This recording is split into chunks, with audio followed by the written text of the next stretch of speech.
Imagine this. You're about to jump into one of the world's most competitive, most crowded car markets. You're the new kid on the block. And you don't just survive, you dominate.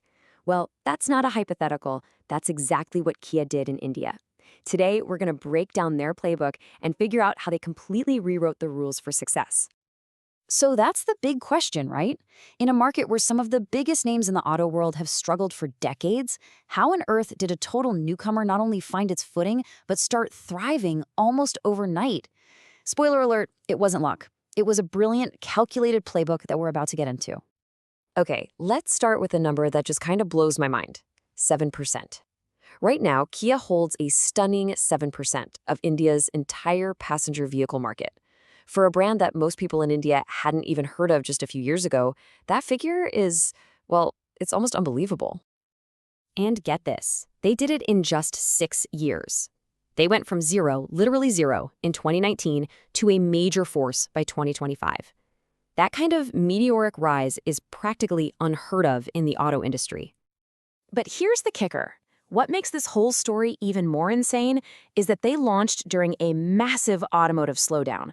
The whole market was shrinking, and logically, the odds were completely, totally stacked against them. So how in the world did they pull it off? Well, their success was anything but random. It was a carefully executed game plan. We're going to break it down into 4 key plays that really allowed Kia to come in and just disrupt the entire industry.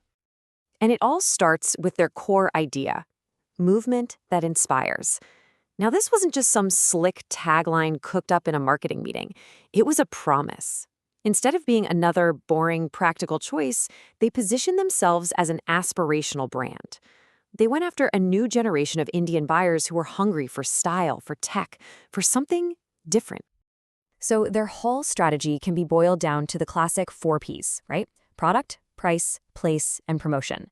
But, and this is the key, it's how they executed each and every step, with almost surgical precision for the Indian market that made all the difference. All right, first up, the product.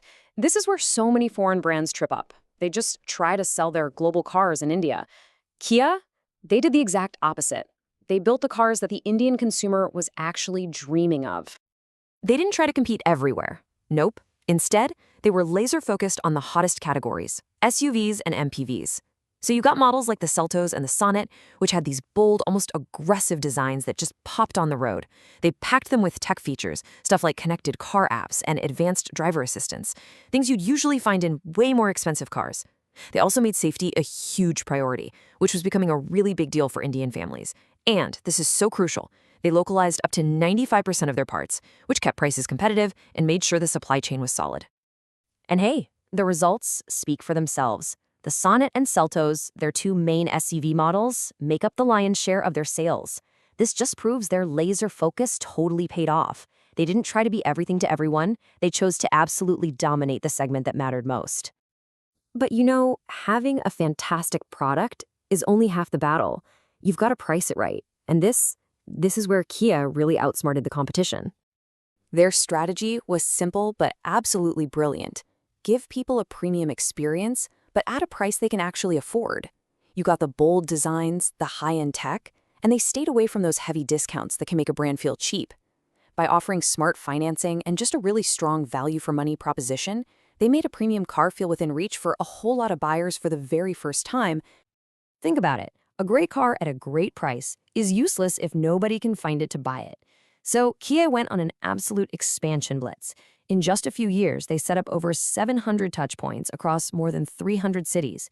And this wasn't just about the big metros. They made a huge effort to be in the fast-growing Tier 2 cities, because that's where the next wave of India's car buyers is coming from.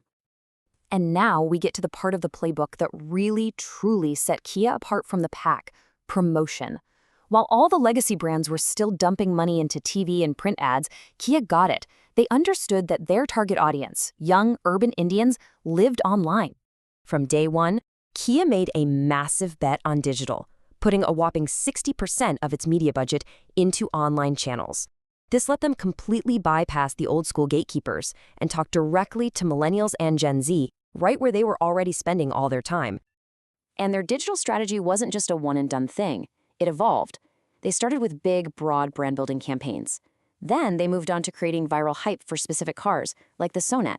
And more recently, they've been diving into some really sophisticated stuff, using AI and even tapping into the huge popularity of K-pop in India to connect with an even younger crowd. One of their most genius moves was using connected TV ads. So picture this. You're watching a show on your smart TV, a Kia ad comes on. You can just whip out your phone, scan a QR code right on the screen, and boom, book a test drive instantly. It was this perfect, seamless bridge from seeing it online to getting behind the wheel. And the result of this whole digital-first approach? A massive 25% increase in offline sales, which they could directly trace back to their online campaigns. This wasn't just about getting likes and shares. This was about driving real business, a clear, powerful return on their investment. So, when you put all 4 parts of this playbook together, what does the final score look like? Let's check out the report card on Kia's incredible journey in India and what they're planning to do next. I mean, the numbers are just plain impressive. Almost 7% market share in 6 years, over 260,000 cars sold in 2025 alone, and a lineup that's still 100% focused on the SUVs and MPVs that Indians can't get enough of. Plus, their digital strategy keeps paying off, with some campaigns driving a 20% surge in sales. But here's the thing. Kia is not slowing down. Not at all. Their next goal is to sell 400,000 cars a year in India. And their next huge bet is on electric vehicles. They're planning to launch 11 new BEVs, including a mass-market EV designed specifically for the country. They're also focusing on what they call phygital experiences, blending physical showrooms with digital tools for a super smooth customer journey. They're not just playing for today, they're trying to win the future. And that really brings us to the final and maybe most important question. Kia's incredible success in India was built on a really clear formula. Understand the modern consumer, be super agile in the digital world, and make bold, smart product choices. So, is this just a cool story about one car company, or have we just seen the new blueprint for how any brand can walk into any crowded market and completely shake things up?